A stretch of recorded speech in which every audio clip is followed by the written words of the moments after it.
Karena semakin kita banyak beramal baik, perbuatan baik, yakin deh nanti bakal lebih baik dibandingkan. Nanti itu jadi senjata yang paling kayak misteri. Maksudnya misteri itu kadang hal gak ketebak itu ada di dalam tas orang lain.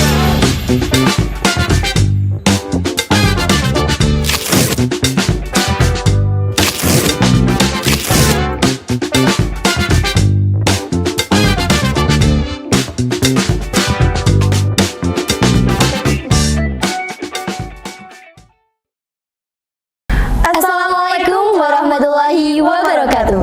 Hai Sobat Hits Darul Ulum 1, kembali lagi dengan saya Al-Makfira Keisha dan juga rekan saya Erni Sylvia dalam podcast SOS Sound of Semasa. Bincang asik seputar semasa episode ke-6 dengan tema Santri Cemerlang Ibadah dan Prestasi Seimbang. Di tengah perjalanan belajar dan mengaji, santri seringkali menghadapi berbagai tantangan. Di episode kali ini, kita akan membahas bagaimana kita bisa mencapai keseimbangan antara ibadah dan prestasi dengan berbagai tantangan yang sering dihadapi oleh seorang santri. Kita akan menelusuri bagaimana para santri dapat mencapai keseimbangan dalam kehidupannya sehari-hari. Sobat Hits, di episode spesial Hari Santri kali ini aku sangat bersemangat nih. Wah, apa sih yang buat kamu semangat hari ini? Karena hari ini kita kedatangan dua narasumber yang sangat luar biasa tentunya. Podcast SOS menghadirkan dua narasumber yang sangat luar biasa. Telah hadir bersama kita Kak Aisyah Mafaza Nur Aulia dan juga Kak Fatia Rizky Kamila. Kakak kelas kita yang sangat inspiratif dan sangat luar biasa. Tidak perlu menunggu lama lagi, langsung saja kita sapa dua narasumber kita hari ini. Assalamualaikum Kak, gimana nih kabarnya hari ini? Alhamdulillah kita baik banget, sehat luar biasa di sekolah dan juga masih ngaji seperti biasa. Alhamdulillah, luar biasa tentunya. Sebelum masuk ke segmen selanjutnya, mari kita mengenal lebih dekat para narasumber kita yang sangat inspiratif ini. Hari ini kita menghadirkan dua narasumber yang inspiratif dengan segudang prestasi yang telah dicapai. Di samping saya ada Kak Fatia Rizky Kamila. Kak Fatia Rizky Kamila mencetak prestasi berturut-turut selama 2 tahun, yakni mendapat juara 2 dan 3 film pendek VLS 2N. Wah, hebat banget gak sih? Tidak hanya itu, di bidang writer Kamila telah berhasil menerbitkan buku berjudul Pena Makna Cinta, serta tergabung dalam Forum Pelajar Indonesia ke-13 Delegasi Jawa Timur. Wah, keren banget. Tidak hanya itu, ada lagi nih guys. Kamila juga menjadi semifinal fiksi bidang aplikasi tingkat nasional digital. Keren emang. Narasumber kita yang satunya juga tidak kalah menarik nih guys. Hari ini kita bersama Kak Aisyah Mafaza Nur Aulia. Nah, Kak Aisyah ini telah meraih berbagai prestasi yang sangat membanggakan, yakni memenangkan juara pertama Duta Pariwisata GUK dan Yuk Jombang tahun 2023. Serta Kak Ais juga mendapatkan juara pertama Storytelling SMA Award 2023 yang diselenggarakan oleh Jawa Pos. Wah, keren banget. Nah, dengan banyaknya prestasi yang diraih oleh Kak Ais juga aktif dalam berorganisasi. Dibuktikan dengan Kak Ais menjadi Ketua OSIS SMA Darul Ulum 1 masa periode 2023-2024, serta telah meraih top 100 Ketua OSIS terbaik se-Indonesia pada ajang Indonesia Student Leadership Camp 2024. Wah, sangat menginspirasi sekali ya Sobat Hits. Tentunya dong. Ternyata Kak Ais dan Kamila adalah santri yang memiliki segudang prestasi.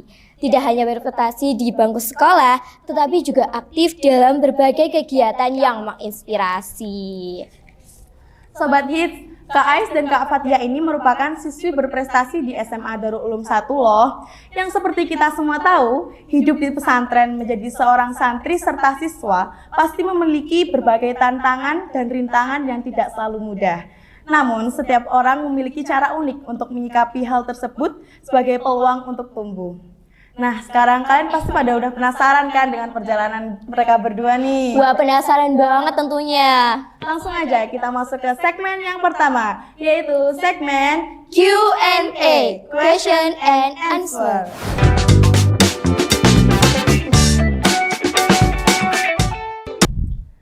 Oke, langsung aja nih Kak Ais dan Kak Fatia. Apa sih tantangan terbesar kalian berdua sebagai santri yang pernah dihadapi sehari-hari dan bagaimana cara untuk mengatasi hal tersebut? Mungkin bisa dijawab Kak Ais dulu. Jadi pertanyaannya di sini bagaimana tantangan terbesar? Iya. Baik, Sobat Hits, jadi tantangan terbesar saya selama ini mungkin yang pertama tentunya dalam manajemen waktu. Karena di sini selain kita juga berusaha aktif dalam organisasi, aktif di asrama, aktif di sekolah, kita juga ada tuntutan terkait dengan kegiatan di pondok atau di asrama. Nah, terus gimana sih Kak caranya kita memanajemen waktu? Nah, sebenarnya ini merupakan hal yang berat juga bagi kami. Betul kan? Nah, skala prioritasnya itu. Ya, jadi di sini yang pertama kita tentunya harus buat skala prioritas. Maksudnya gimana? Di sini kita bisa buat sesuai dengan waktu terdekat. Mana sih yang urgent? Mana sih yang harus dikerjakan terlebih dahulu? Mana sih yang bisa diwakilkan? Mana sih yang harus terjun langsung? Nah, gitu. Jadi ketika contohnya nih ya ada event yang bersamaan. Jadi di sini kita bisa lihat mana sih yang nggak bisa digantikan, kita harus terjun langsung di situ. Ketika di event lain kita bisa, oh ini bisa nih diwakilkan, kita bisa memasrahkan itu ke orang lain yang bisa menggantikan kita, seperti itu. Mungkin iya, kalau dari aku pribadi mungkin juga dirasakan sama Kak Ais juga ya. Selain manajemen waktu itu lebih ke hal-hal yang di luar kendali kita yang tiba-tiba harus kita utamakan juga, tapi kadang sering kelihatan, yaitu apa Kak? Kesehatan. Iya, sumpah bener-bener kayak kesehatan itu bener salah satu yang jadi urgensi utama bagi kita, karena aktivitas kita itu bener-bener satu hari itu full, gak ada istilahnya kalau dibilang kan pagi sampai sore kita full day di sekolah, kegiatannya di sekolah itu udah penuh, mulai dari belajar di kelas juga kegiatan organisasi, kita udah bener-bener padat. Pulang ke asrama kita bersih terus itu ngaji, udah bener-bener full sampai malam. Nanti mau tidur, oh ya tugas besok belum, bener-bener harus semua diselesaikan di malam itu juga. Kadang itu kesehatan itu sering jadi salah satu faktor kami bertabrakan banyak hal gitu ya. Tiba-tiba sakit, dan itu salah satu tantangan terbesar juga menurut aku. Jadi meskipun kita waktu harus dikendalikan, kesehatan juga nggak boleh diabaikan. Aku seperti itu. Baik. Terima kasih untuk jawabannya Kak. Tentunya kita harus pintar-pintar buat ngatur waktu juga. Iya, terus jaga kesehatan juga ya. Betul, semuanya tuh harus sama-sama Seimbang, ya, balance. Keseimbangan. Oke. Nah, aku pengen tahu nih, dengan berbagai prestasi yang udah Kak Ais dan Kamila dapatkan, mungkin ada salah satu momen paling berkesan dalam bidang akademik Kak Ais dan juga Kamila. Dan mungkin boleh disebut nih, apa mungkin kayak ada amalan ibadah tertentu gitu yang buat Kamila dan Kak Ais bisa mencapai itu. Masya Allah banget ya. Kalau spill ibadah gimana nih? Dari siapa dulu yang mau jawab nih?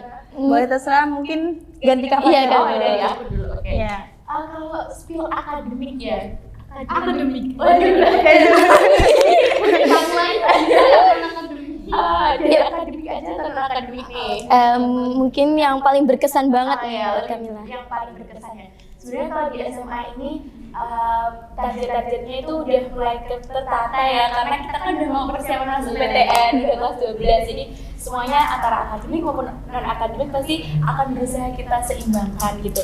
Nah kalau dari aku pribadi itu lebih ke setiap proses perjalanannya, ya nggak sih, kayak setiap cerita, setiap tujuan yang mau kita capai, misalkan pengen jadi juara ini, kita gimana nih prosesnya, latihannya, terus pembinaannya, semuanya itu menurut aku yang jadi sebuah warna. Dan kayak ketika kita udah berhasil melewati itu kayak ya Allah, ini udah sampai di titik ini gak nyangka banget gitu. Jadi benar-benar semua proses tuh berusaha untuk dinikmati, mau itu sedih sambil nangis-nangis, sampai banget gitu. Udah mulai nangis darah ya, nggak tahu lagi nangisnya kayak gimana. Pokoknya itu cara kita survive untuk bisa mencapai suatu titik tertentu. Kemudian kalau amalan ibadahnya, sebenarnya di pondok, kita di lingkup pondok itu udah termasuk semua ikhtiar kita diniati dari awal Bismillah itu udah sangat luar biasa loh, kayak udah semuanya pasti akan ditata sama Allah gitu ya, yakin pokoknya kuncinya tuh di keyakinan. Tapi gimana caranya kita harus tetap menyeimbangkan semuanya gitu. Jadi usaha kita keras, doa kita juga nggak boleh setengah-setengah gitu kan. Jadi semuanya tuh harus seimbang dan hal-hal sederhana, contohnya berbuat baik sama orang di sekitar kita itu juga termasuk ibadah. Betul. Kalau dari Kak Ais nih, gimana? Kalau dari aku, momen yang paling berharga, menurutku semua momen berharga dan memiliki sisi kenangannya masing-masing. Jadi betul banget apa yang dikatakan sama Mila tadi, karena setiap prosesnya itu yang kita nikmati itu yang membuat kita mengambil banyak pelajaran, membuat kita merasa jadi harus gini ya, jadi harus evaluasi diri sendiri ya gitu. Cuman kalau dari beberapa kegiatan yang selama ini aku lakuin, itu yang paling berkesan adalah ketika di Sweet Seventeen. Iya, kenapa tuh yang berkesan? Jadi kemarin kan ini kita Sweet Seventeen kan, sekitar bulan November. Dari dulu nih ekspektasiku di Sweet Seventeen pasti kayak orang-orang, wah, I want to get a party. Aku mau buat party besar gitu kan. Pasti ini momen ulang tahun yang paling ditunggu-tunggu. Dan nyatanya ekspektasiku tadi benar-benar jatuh di tahun dimana aku Sweet Seventeen. Ketika di Sweet Seventeen kemarin, aku lagi hektik-hektiknya kegiatan duta wisata ini, dan itu benar-benar udah jarang di sekolah. Bener-bener full kegiatan karena memang mau road to grand final. Jadi full banget satu minggu itu. Nah, dan bahkan ketika hari ulang tahun, aku lupa paginya. Selama Sweet Seventeen yang ditunggu-tunggu itu, aku pengen party, pengen besar-besaran gitu. Akhirnya ya udah bener-bener satu hari itu aku alami tanpa seperti nggak ada gejala apapun, padahal aku sedang ulang tahun. Tapi alhamdulillahnya pada bulan itu bertepatan bener-bener mungkin ini hadiah terbaik bagi aku. Di situ aku mendapatkan juara pertama di lomba duta wisata Kuyuk Jombang, plus juga alhamdulillah berbarengan dengan juara satu Storytelling SMA Award, dan berbarengan juga di situ aku dapat amanah menjadi ketua OSIS. Memang itu suatu hal yang ini hadiahnya. Ini bukan mati Jadi itu hadiah dari Allah. Lanjut lagi. Jadi di situ aku benar-benar langsung ngerasa berarti memang Tuhan itu punya rencana lain. That's the point itu. Terus ibadahnya, kalau ibadah ini ya mau nggak mau ya harus mau ya. Di pondok itu kita selalu emang dari asrama juga dituntut. Nah di sini lebih ke ikhtiar, betul sekali. Lebih ke ikhtiar dalam melakukannya. Kita secapek apapun berusaha, yaudah, ayo tetap ngaji. Meskipun dijalaninya berat, gak apa-apa, tetap dijalani. Tetap ikut ngaji, tetap ikut diniyah dan lain sebagainya. Dan yang menurut aku support secara hati juga penting aku dapetin dari orang tua. Di sini aku benar-benar selalu minta doa restu orang tua. Setiap langkah kecil kita karena itu merupakan support spiritual yang juga sangat kuat untuk mental, untuk sisi spiritual itu benar-benar ngaruh banget. Dan tentunya juga di sini aku minta doa dari teman-teman, doa dari guru. Plus di sini teman-teman, karena memang suatu usaha itu nggak cuma tentang bagaimana kita melakukan berproses sesuatu, melainkan bagaimana kita bisa berbuat baik bersama. Karena semakin kita banyak beramal baik, perbuatan baik, yakin deh nanti bakal lebih baik. Tiba-tiba dapat sama Allah. Sudah mungkin Kita udah menanyakan dua pertanyaan nih. Gimana kalau sekarang kita main games dulu? Soalnya kita kan juga lagi rame-rame, lagi asik juga nih. Aku ada ide nih gamenya, namanya Emoji Game.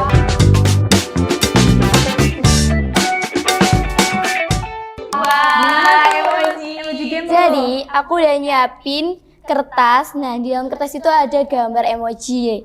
Nah nanti Kamila juga Kak Ais ngambil satu kertas itu dan menceritakan hal seru dan unik sesuai dengan emoji yang didapat. Seru nih guys. Dapat tantangan baru. Ya udah. Apa aja nggak sih biar Sabar pokoknya kalau gitu. Kita acak dulu ya. mungkin Kak Ais sama Kak Fatia bisa batu kertas gunting dulu nih buat tentuin siapa yang duluan. Kertas. Oke. Berarti ya KS dulu. Silakan. Atas Angel. sendiri. Iya, Paling atas sendiri. dari paling atas. Apa ya? Wah, prestasi. Emoji Piala. piala. Wah. Kira-kira ada apa nih dengan pengawalan piala ini yang berhubungan dengan piala? Jadi ini disuruh menceritakan yang berhubungan dengan emoji. Ini Iya. emoji piala ya teman-teman. Ya alhamdulillah mungkin ini bisa berhubungan dengan beberapa pencapaian, my achievement selama ini. Alhamdulillah bisa menyumbangkan beberapa piala di semasa. Seneng banget dong. Iya, Merasa bersyukur banget. Tentunya. Terusnya sih. Oke, sekarang gantian Kamila nih. Oke, terima kasih Ya, Kak. paling atas. Apa nih yang berhubungan nih? Aku punya banyak banget cerita tentang buku. Boleh diceritakan. Jadi first ya, Ya. alhamdulillah kayak sampai sejauh ini aku dapat amanah banyak sekali di semua yang berhubungan sama buku ya. Salah satunya jadi scriptwriter, jadi content writer, pokoknya semua yang berhubungan dengan writer itu buat aku belajar banyak hal sampai pada akhirnya di 2023 kemarin aku rilis buku Pena Makna Cinta itu yang ber-ISBN yang buat aku gak nyangka banget. Masya Allah, keren banget. Sebuah luar biasa yang menggambarkan kecintaanku sama buku. Dan menurut aku ya setiap hariku tuh gak bisa lepas dari yang namanya buku ya. Di sekolah tuh pasti ya. Tapi kalau di asrama pun aku selalu nyempetin waktu luang buat menceritakan apapun yang terjadi di hari ini itu di buku. Kayak buku kecil atau apapun itu selalu aku tulis biar semuanya tuh yang berkesan selalu punya Bisa dikenang iya, gitu. punya kenangan, Iya, berkesan. iya. Jadi kayak punya ketemu sama orang baru, punya hal baru, selalu aku ceritain. Jadi sampai kapanpun gak akan lupa. Karena buku akan selalu menyimpan hal apapun sampai kapanpun. Masya Allah.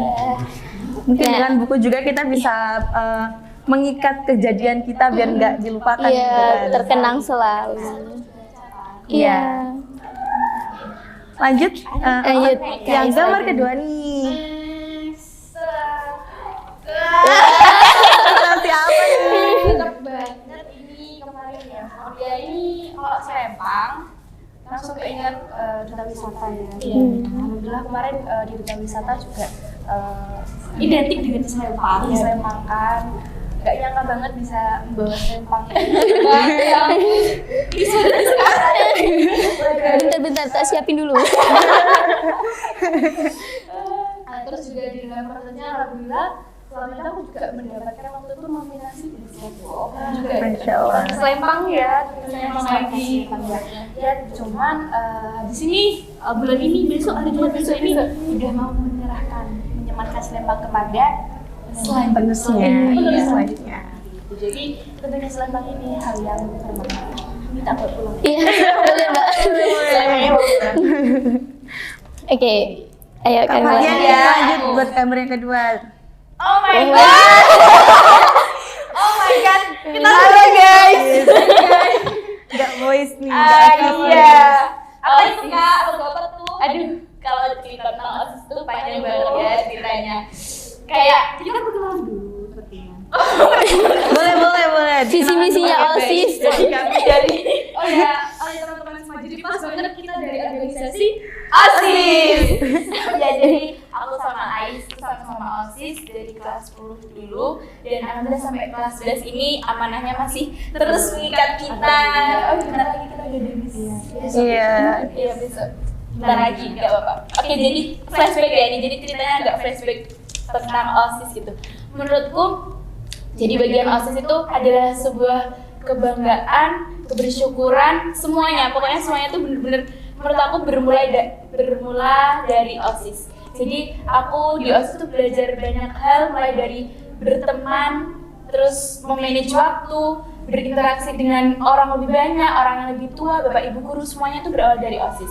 Jadi awal aku masuk di sekolah di SMA Darul 1 ini, aku udah punya gambaran kayak aku pengen SMA ini aku warnai dengan organisasi dan aku pilih OSIS. Ternyata 3 tahun ini berjalan jadi bagian dari OSIS itu adalah sebuah kayak oh ya ternyata apa yang aku pilih di awal tuh bukan suatu kesalahan tapi memang sebuah itikat baik dari dalam diri untuk berdedikasi untuk banyak orang, untuk lebih belajar menjadi orang yang bermanfaat, itu berawal dari OSIS. Kayaknya kalau aku nggak join OSIS tuh nggak akan punya teman-teman yang keren, nggak akan punya pengalaman hidup yang kayak bisa diceritain ke orang-orang, nggak mungkin bisa duduk di sini untuk sharing ke kalian juga nggak akan bisa menurut aku. Jadi OSIS adalah my first experience yang nggak akan bisa dilupain. Keren banget. Ini kita enaknya mau ngambil berapa gambar nih? Masih mau cerita lagi nggak nih? Masih satu lagi deh, terakhir. Semangat banget, semangat. Boleh nih Kak Isya ambil lagi. Waduh. Apa itu? Makan. Wah, apa yang berhubungan dengan makan ini? Makanan ya teman-teman. Jadi kalau kalian tanya hobi gitu ya, bukan menyanyi, membaca, tidak, makan. Saya hobinya makan. Jadi di sini kalau misal lagi galau, lagi apa, itu larinya ke makan beneran. Iya. Iya, apalagi kalau misal di kelas lagi jam kos, langsung larinya ke kantin. Makan is my poin penting. Poin penting dalamnya kan juga. Iya. Intinya berarti makan nih Kak. Makan. Nggak makan nggak kenyang. Aduh, oke, yang penting sehat. Jangan sampai lupa makan juga, soalnya kan disebutkan berbagai Betul, kegiatan. sampai jalan. Iya. Aman sih, kalau aku nggak mungkin lupa sama pasti aman. Baik, terima kasih Kak. Iya, Mungkin Kamila Kak Fatia nih. ngambil yang gambar yang terakhir nih. Terakhir paling bawah boleh nggak sih? Boleh. Boleh. Ini apa nih? Paling bawah deh. Apa ya? Wah. Tas. Backpack. Oke. Menurutku tas itu adalah sesuatu yang asik, sesuatu apa ya? Tiba-tiba buat puisi ya? Iya, mode salah mode. Jadi tas, menurutku tas itu hal paling penting. Ya, mas nggak bisa bawa tas ya. Dan menurutku selain buku yang menemani perjalananku itu juga tas yang menemani. Soalnya kemana-mana bawa tas. Iya, betul sekali. Nah, kalau dengan tas itu cerita uniknya banyak sih, tapi ini request deh, ada apa ya? Ada hal spesial dari tas yang paling menyebalkan apa yang paling menyenangkan? Menyebalkan. Tadi kita udah seneng-seneng kan? Iya. Oh ya, menyebalkannya tas. Tas itu jadi senjata yang paling kayak misteri. Maksudnya misteri itu kadang hal gak ketebak itu ada di dalam tas orang lain. Tahu gak sih? Kayak Iya. tiba-tiba kita ngambilin tasku, ternyata dalamnya apa gitu ya, gak tahu. Tapi aku punya momen berkesan di balik tas itu waktu kita FLS kelas 10. Oh iya, ingat kelas pertama kali itu. Kita yang bawa tas itu gak banyak, cuman berapa orang gitu bawa tas. Aku bawa tote bag mungkin. Aku gak bawa tas sama. Iya. Tapi anak-anak cowok bisa-bisanya itu bawa tas, semua tas backpack, dan kita cewek itu yang bawain. Ingat nggak sih di SMA juga itu. Jadi kayak hal random itu bisa aja tercipta waktu di saat kita berjuang bareng-bareng. Jadi waktu itu kita sama-sama berjuang di FLS. Waktu dulu ini ikut film pendek, Iya. ikut baca puisi, iya bener banget. Jadi waktu itu kita sama-sama kayak orang mau pindah gitu loh, bawanya tuh banyak banget, padahal ya aslinya nggak ada apa-apanya dalamnya. Jadi menurutku tas itu sedikit random tentang sedikit tas ya, iya bener banget. Gitu. Oh lagi nih ya. Lagu nggak sih? Boleh deh, Iya, lagu iya, deh. boleh. Dihabisin. Coba Kak Fatia dulu lagi. Ya Allah, apa lagi? Jam Iya, back. Iya. Tentunya. Waktu. Dan kita berdua sama-sama pakai jam. Oke. Aku juga pakai. Dari ingat waktu. Iya. pakai. Soalnya emang bener-bener nggak bisa kalau nggak pakai jam gitu. Dan menurutku waktu itu selain kita prioritaskan juga harus kita bagi semaksimal mungkin. Kayak jam segini kita mau ngapain, nanti menit berikutnya kita harus ngapain. Itu bener-bener perubahannya harus cepat, karena kalau kita santai-santai tahu-tahu itu udah 10 menit kelewat, 15 menit kelewat, kayak udah aduh jadi banyak hal yang kelewatan, rugi Habis money. Iya. Ini kan bisa dibaca di sini. Udah kaya pasti. Iya, tapi itu adalah sebuah kesempatan bagi kita ya, maksudnya masih muda gitu, maksudnya masih manfaatkan waktu sebaik mungkin. Iya, karena waktu nggak akan muter lagi. Kayak sekarang udah jam Nggak bisa 1 diulang lagi. Muter jam 10 tadi ada apa, kita nggak bisa ngulang. Jadi kayak kita harus memaksimalkan waktu. Memanfaatkan waktu Iya, karena sebaik waktu itu mungkin. penting ya.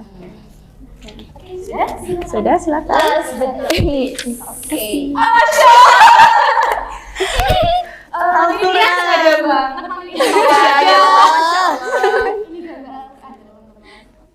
Oh, jadi begini. Kira-kira itu juga berbagi. Bukan. Ya, alhamdulillah. Pondok tentunya kita nggak bisa lepas sama yang namanya Al-Quran. Terus juga rutinitas membaca Al-Quran itu nggak bisa kita tinggalkan karena ketika kita males kita akan ada tuntutan. Ya alhamdulillah kita diberikan dalam posisi seperti itu. Iya. Berarti artinya kita tidak bisa meninggalkan Al-Quran. Benar. Ada fun fact sih kalau dari aku seputar Al-Quran gitu ya. Apa tuh? Apa tuh? Ya, udah. Ini sebenarnya lumayan sering kadang hadis dan gundah. Iya. Kalau kita bingung, pastilah ada masanya kita lagi stres, lagi butuh, aduh aku harus kayak gimana. Nah itu aku sering banget ketika diam, aku lagi hatinya kurang enak. Di situ aku buka Al-Quran. Jadi tentunya kita berwudu dulu ya. Iya. Berwudu, kita buka Al-Quran. Terus kita nggak lihat nih Al-Qurannya, kita tunjuk ayat randomly. Nah, kalau kata ustazah, kata yai yang selama ini diajarkan itu bisa saja itu merupakan jawaban, sebuah jawaban yang harus Berhubungan dengan kita Iya, saat dalam masalah ini, kondisi sering kita. banget kayak gitu. Jadi nunjuk ayat terus dibaca maknanya. Pakai Al-Quran yang ada Terjemahnya. gitu. Dan meskipun nggak langsung secara frontal harus seperti ini, tapi secara nggak langsung itu tenang, nggak tahu ya kayak gitu. Itu sih seputar fun fact. Jadi kayak nyambung dengan Iya. perasaan yang sedang kita rasain kan saat ini. Jawabannya ada di Al-Quran. Kalau misalnya mentok nih, teman lagi pada sibuk, orang tua jauh, guru ketemu di sekolah aja, nah kita bisa berdiri terus buka Al-Quran. Masya Allah. Masya Allah. Tahu-tahu deh. Terharu gitu. Nah, karena gambarnya udah habis, enaknya kita tutup dengan pesan dan harapannya untuk teman-teman agar tetap menjaga keseimbangan antara ibadah dan belajar di tengah kesibukannya. Atau mau kertas batu gunting lagi? Jangan dong. Oke. Jadi pesan untuk seluruh Seluruhnya. sobat hits dan Ulum 1. Jadi tetap selalu berpikir positif. Kita tidak tahu bagaimana rencana Tuhan ke depannya. Jangan berpikir negatif terhadap apa yang akan terjadi. Karena memang semuanya itu pasti sesuai dengan apa yang kita pikirkan. Dan jangan lupa untuk selalu menyeimbangkan antara prestasi dan juga ibadah. Karena ketika keduanya tidak bisa balance atau tidak seimbang, maka kalian akan kacau di salah satunya. Baik. Kalau dari aku, karena sebenarnya prinsipnya sama ya tentang kita di habitat yang sama, betul sekali. Hal itu dan satu kuncinya lagi, ini sering banget kenapa tuh ditanya, itu menyeimbangkan antara mimpi dan aksi. Kayak, betul banget. Itu menurut aku salah satu yang jadi jawaban kita sampai sejauh ini. Kayak kamu cuma punya mimpi, kamu nggak beraksi, nggak akan ada, kamu nggak akan dapat itu. Tapi kalau kita berusaha kayak mimpi-mimpi yang kita punya selama ini, pas waktu kecil kita sering nggak sih berangan kayak aku nanti besar mau jadi apa? Aku dulu kecil udah mikir aku besok mau jadi yuk deh. Anda terwujud. Tercapai gitu. Ada mimpi-mimpi itu gak sengaja kita mikirnya kayak ini aku pengen ya jadi kayak gini. Iya, tiba-tiba mau jadi ini. It's okay, gak apa-apa banget. Semua apapun yang kita inginkan itu selama kita memperjuangkan baik itu ikhtiar hati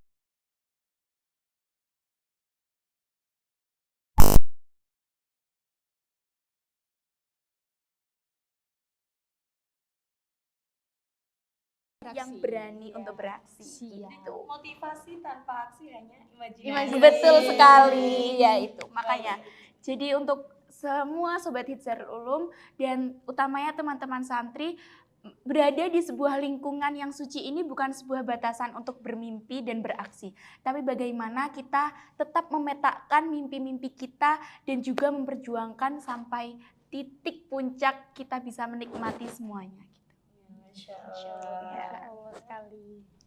Ya, udah selesai nih ngobrol-ngobrolnya. Wah, nggak kerasa ya, cepet banget. Masih berapa menit sih? Tahu-tahu udah. Mau berapa sampai menit? malam nanti. Oh ya, gimana ya? Kita ada ngaji. Ada ngaji. Harus tetap on time ya. Betul sekali. Nah, itu tadi Sobat Hitsdarul Ulum 1 podcast kami bersama dengan Kak Aisyah Mafaza Nur Aulia dan juga Kak Fathia Rizky Kamila. Dengan segudang prestasi yang telah diraih oleh siswa-siswi SMA Darul Ulum 1, hal tersebut membuktikan bahwa meskipun kita berada di pondok, tetapi tidak menghalangi kita untuk dapat mencapai keseimbangan antara ibadah dan juga prestasi. Baik, cukup sekian dari kami dan teman-teman semua. Terima kasih banyak untuk Kak Ais dan Kak Mila udah menyempatkan waktunya. Iya. Saya selaku host pada podcast episode 6 kali ini pamit undur diri dan terima kasih atas segala perhatian dan partisipasinya. Juga untuk Kak Ais dan Kamila yang sudah meluangkan waktunya untuk hadir dalam podcast SOS hari ini. Mohon maaf apabila masih terdapat banyak kesalahan dan juga kekurangan dalam podcast kami. Cukup sekian, Sampai jumpa. dan selamat tinggal pada podcast SOS episode selanjutnya. Wassalamualaikum warahmatullahi wabarakatuh.